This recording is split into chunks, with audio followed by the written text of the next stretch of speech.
Doctor साहब, आपकी नज़र में एक के बाद एक नाकामी के बावजूद पीटीआई एहतजाजी तहरीक को ही मौसर ऑप्शन क्यों समझ रही है? देखिए, एक बात तो बड़ी वाज़ेह है कि जो अपोजिशन की पार्टीज़ हैं उनकी अप्रोच में फ़र्क है, जिसमें पीटीआई सबसे ज़्यादा रेडिकल पार्टी बनने की कोशिश कर रही है और जो ये है कन्फ्रंटेशन को ज़्यादा सीरियसली परसू करती है। दूसरी पार्टियों का तरीक़ाकार ज़रा हमें मुख्तलिफ नज़र आता है।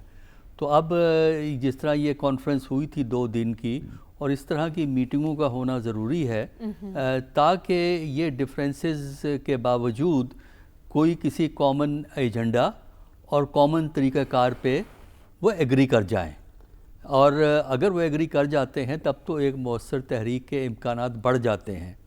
और अगर एग्री नहीं करते तो फिर वो जो है इम्कानात कम हो जाते हैं, क्योंकि पाकिस्तान में अगर कोई ऐसी तहरीक चलानी है जिसका असर गवर्नमेंट पे हो और इस्टेब्लिशमेंट पे हो, तो उसके लिए एक पार्टी नहीं बल्कि जितनी भी अपोजिशन की पार्टीज़ हैं वो एक मुश्तरका एजेंडे की बुनियाद पर चलें। तो हमें ये वक्त बताएगा कि क्या ये मुश्तरका एजेंडा तैयार कर सके हैं कि नहीं कर सके हैं।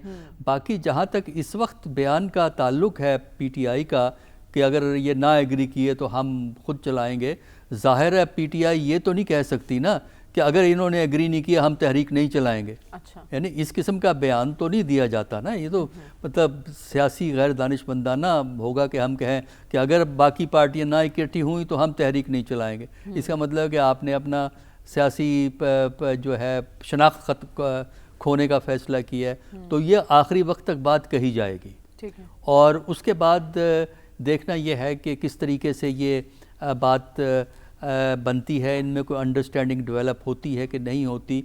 तो ये चीज़ फिर डिसाइड करेगी कि तहरीक चलेगी, या अगर तहरीक चलेगी तो उसकी नौयत क्या होगी और किस अंदाज से होगी। क्योंकि तहरीक हुकूमत इसलिए इत्मीनान से बैठी है कि हुकूमत का जो है दारो मदार अवामी सपोर्ट पे नहीं है, कहीं और से है। डॉक्टर साहब, आपको ऐसा कोई मौसम जलसों जुलूसों और तहरीकों का दिखाई दे रहा है ईद के बाद कुछ ऐसा? देखिए, आप मालूम नहीं किस तरह आप ये प्रेडिक्ट कर सकते। देखिए ना, मैं कह दूँ हाँ जी लग रहा है, उसके बाद ना हो। जो देखिए, एक होता है ख्वाहिश, एक होती है लॉजिक। लॉजिक ये कहती है पाकिस्तान की पॉलिटिक्स, अगर आपने देखी है, पढ़ी है गौर से, पाकिस्तान की पॉलिटिक्स के बारे में प्रेडिक्ट नहीं कर सकते आप। हमें नहीं मालूम कि अपोजिशन किस तरफ को जाएगी, हमें नहीं मालूम कि जो पावर इक्वेशन इस वक्त पाकिस्तान में है, जो इक़्तिदार को कंट्रोल में है, ये इक्वेशन कब तक किस तरह चलती रहेगी और इसमें तब्दीली होगी कि नहीं होगी। तो इसमें अपोजिशन के रवैये में भी तब्दीली हो सकती है, अपोजिशन का इत्तेहाद भी बन सकता है, अपोजिशन नाकाम भी हो सकती है। बात यह है कि चलिए ठीक है, कोई नहीं मानता, तहरीक इंसाफ अकेली को चलाने की कोशिश करती है और उसको 26 नवंबर की तरह ख़राब किया जाता है। चलिए ठीक है, हुकूमत बड़ी खुश है, हम कामयाब हो गए। लेकिन मुझे आप ये बताइए, क्या इससे सियासत में सुकून आ जाएगा? क्या इससे सियासत में हम आहंगी आ जाएगी?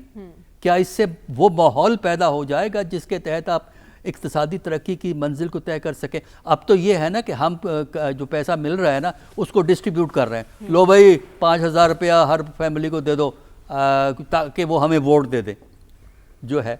लेकिन जो आपको बाहर से असिस्टेंस मिलती है या जो आप डाइवर्ट करते हैं, क्योंकि जो बहुत से प्रोजेक्ट चल रहे हैं वो बजट में नहीं है। इसका मतलब ये है अगर वो बजट में नहीं है जो अप्रूव किया था पार्लियामेंट ने, तो इसका मतलब है कि पैसे को डाइवर्ट किया जा रहा है, किसी एक हेड से दूसरे हेड में ले जाके फिर ये काम किए जा रहे हैं। तो उससे होता ये है कि ये एक नॉन प्रोडक्टिव यूज़ है। अगर इसी पैसे को आप इंडस्ट्रियलाइजेशन के लिए इस्तेमाल करें, सोसाइटल इम्प्रूवमेंट के लिए इस्तेमाल करें, तो आप वेल्थ जनरेट करेंगे। अगर वेल्थ जनरेट करेंगे तो मुल्क तरक्की करेगा। अगर आप वेल्थ को जनरेट नहीं कर सकते, आपकी इंडस्ट्री नहीं क्रिएट कर सकते, तो अपोजिशन टकरे मारती रहे, अपोजिशन कामयाब हो या नाकाम हो, हुकूमत भी कामयाब नहीं होगी। तो मेरी तो आर्गूमेंट सिंपल ये है कि पाकिस्तान के अंदर हम उस स्टेज पे हैं जहां अपोजिशन भी नाकाम है और हुकूमत भी नाकामी की तरफ जा रही है। हमें नहीं पता कि इस निज़ाम को इस्टेब्लिशमेंट कब तक किस तरह चलाती रहेगी। ठीक है, और आप ये भी कह रहे हैं कि दोनों जानिब से ही इस्तेहकाम लाने की ख्वाहिश जो है उसमें संजीदगी दिखाई नहीं दे रही। डॉक्टर साहब, अब तो इलेक्शन कमीशन जोर दे रहा है कि करवाएं बल्दियाती इंतखाबात, पावर क्यों निचली सतह तक मुंतकिल नहीं की जाती? हमारे यहाँ जो है ना, जो टेंडेंसी पावर शेयरिंग की नहीं है, बल्कि कंसंट्रेशन पावर, यानी पावर को इकट्ठा करने की है। तो जो सूबाई हुकूमतें हैं वो इख्तियारात को ट्रांसफ़र ही नहीं करना चाहती नीचे लेवल पे। वो चाहते ये हैं कि चीफ़ मिनिस्टर और उनकी कैबिनेट जो है वो सूबे की हर चीज़ को कंट्रोल करे, गलियों से लेकर जो बड़े बड़े काम हैं वो सारे के सारे, जिसका क्रेडिट जो है वो सूबाई हुकूमत को मिले।